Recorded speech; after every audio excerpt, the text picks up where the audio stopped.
देखो यहाँ हमारे सामने एक प्रूफ हो गया कि सभी लोग महान पुरुष के जन्मदिन की खुशी मनाते हैं।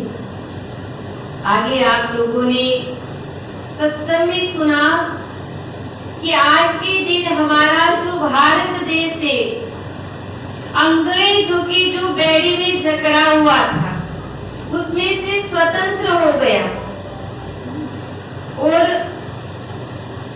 कहा कि उसके लिए एक संत के समान जो अपना जीवन जी रहे थे उन्होंने पूरी कुर्बानी दे दी और अपने भारत देश को बचाया।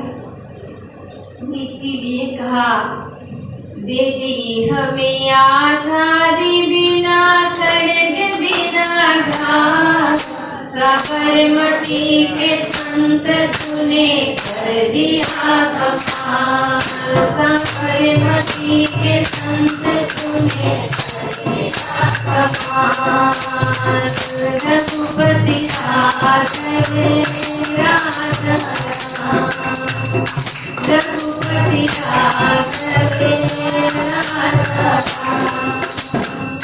क्या कहा कि दे दी हमें आजादी बिना खड़ग बिना ढाल।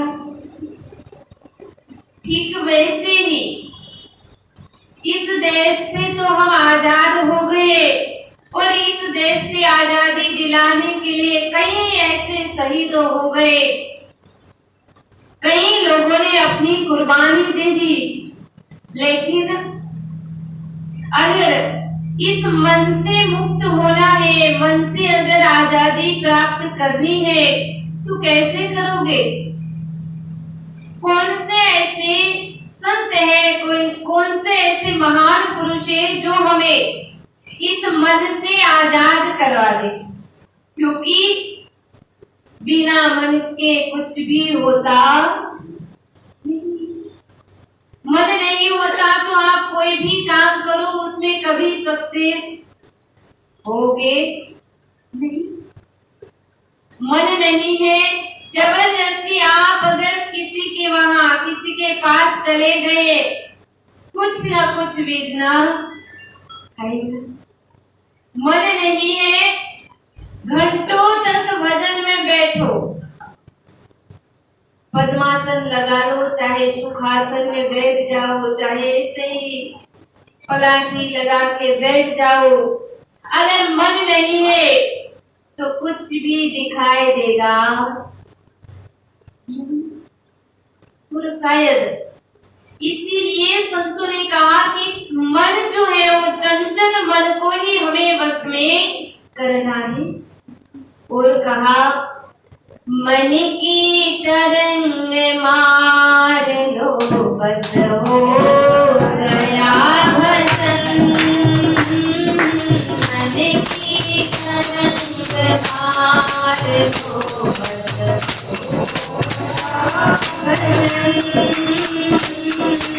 आज से पूरी सुधार लो बस हो गया भजन, आज से पूरी सुधार लो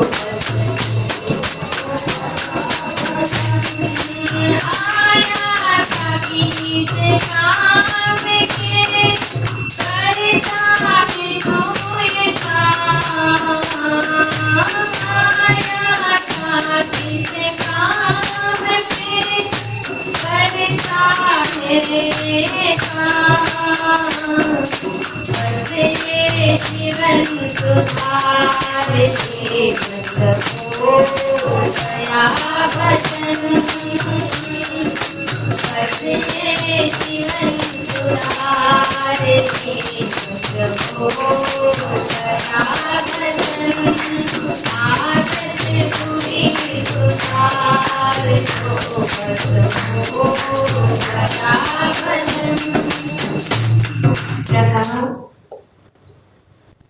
कि अपनी जो आदतें हैं उसको हमें सिर्फ बदलना।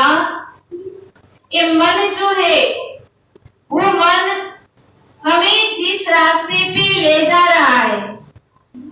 उस रास्ते से हमें वापस आना है, क्योंकि मन जो है कभी आपको अच्छा करने देगा नहीं, और इसीलिए उस मन को पकड़ के रखना है। और पकड़ेंगे कैसे? क्योंकि उसको हाथ पैर तो है नहीं, उसको शरीर तो है नहीं कि हम पकड़ के रखें, तो पकड़ोगे कैसे? तो देखो, इसीलिए महान पुरुष का जन्मदिन इसीलिए मनाया जाता है कि उससे हमें कुछ प्रेरणा मिले कि इस मन को हमें कैसे वश में करना है। क्योंकि इस धराधाम पर जो महान पुरुष आए, क्योंकि रामायण के अंदर, गीता के अंदर भगवान ने ये बात बता दी, यदा यदा ही धर्मस्य ग्लानिर्भवति भारत अभ्युत्थानम धर्मस्य तदात्मानं सृजाम्यहम्। कहा कि जब जब धरा विकल होती है, जब जब कहते हैं कि अत्याचार अत्याचार जब बढ़ जाता है, तो मैं इस धराधाम पर आता हूँ। तो देखो, यह साफ शब्दों में सब बात बता दी है, लेकिन फिर भी हम समझते नहीं, और जब तक नहीं समझेंगे तब तक खुद का कल्याण कभी कर सकोगे नहीं। क्योंकि अगर आगे बढ़ना है तो जीवन में संघर्ष तो आएगी, कसौटी होगी जीवन के अंदर, उन सबसे हमें पसार होना है। जैसे मैं आप लोगों को, जैसे आज परम श्रद्धेय श्री सूर्य जी महाराज का जन्मदिन है, उसके बचपन की एक बात आप लोगों को बताऊं कि जब महाराज जी शायद 10वीं कक्षा में थे, उस समय में श्री गुरु महाराज जी ने सब बच्चों को कहा कि जो अच्छे परसेंटेज लाएगा उसको जो चाहिए वो मैं इनाम में दूंगा। अब देखो, बच्चों को जब आप प्रोत्साहन देते हो, बच्चों को जब उत्साहित करते हो, तभी तो बच्चों के अंदर ये भावना आती है, उनके अंदर ये प्रेरणा मिलती है कि हमें कुछ करना है, हमें कुछ करना है। अब सब लोग अपनी अपनी पढ़ाई में लग गए, लेकिन सुयस जी महाराज कभी किताब हाथ में लेते नहीं। माता जी बार बार उसे समझाते थे, सुयस थोड़ा पढ़ ले, सुयस थोड़ा कुछ कर ले, कुछ बोलते। वैसे भी आप लोगों को पता है ना, बोलते कम है, लेकिन उसकी एक ही मुस्कान हमें मिल जाए तो काफी है। और बोलते कम है, लेकिन तोल तोल के बोलते हैं। उनका एक एक शब्द जो होता है, वो एक एक शब्द पे अगर जो हम मनन मंथन करें तो हमारा जीवन जो है वो सुधर जाए, हमारा कल्याण हो जाए। इतने उनके शब्द जो होते हैं वो भारी होते हैं। अब सब लोग अपनी अपनी तैयारी कर रहे थे, लेकिन सुरेश जी महाराज ने कुछ तैयारी नहीं की। एग्जाम आई, एग्जाम दे के आ गए। थोड़े दिन बाद में जब रिजल्ट आया, तो जब रिजल्ट आया उस समय में महाराज जी ने देखा कि सबसे ज्यादा परसेंटेज किसके थे? सुरेश जी महाराज के थे। और उस समय माता जी कहने लगे, मैं तो सुरेश को बार बार डांटती थी, बार बार कहती थी कि कुछ पढ़ ले, कुछ कर ले, लेकिन वो तो पढ़ता ही नहीं था। तब सुरेश जी महाराज कहने लगे कि माँ, जब आपके सामने में किताब खोल के बैठूं और अगर मेरा मन ही नहीं है तो किताब खोलने का मतलब क्या है? सब लोग आपके सामने पढ़ते थे, मैं किताब नहीं लेता था, पर मेरा चिंतन हमेशा यही था कि मुझे फर्स्ट क्लास पास होना है, मुझे एग्जाम में अच्छे से अच्छे परसेंटेज लाना है। और उसकी वजह से ही देखो आज मैं यहाँ पर पहुंच गया।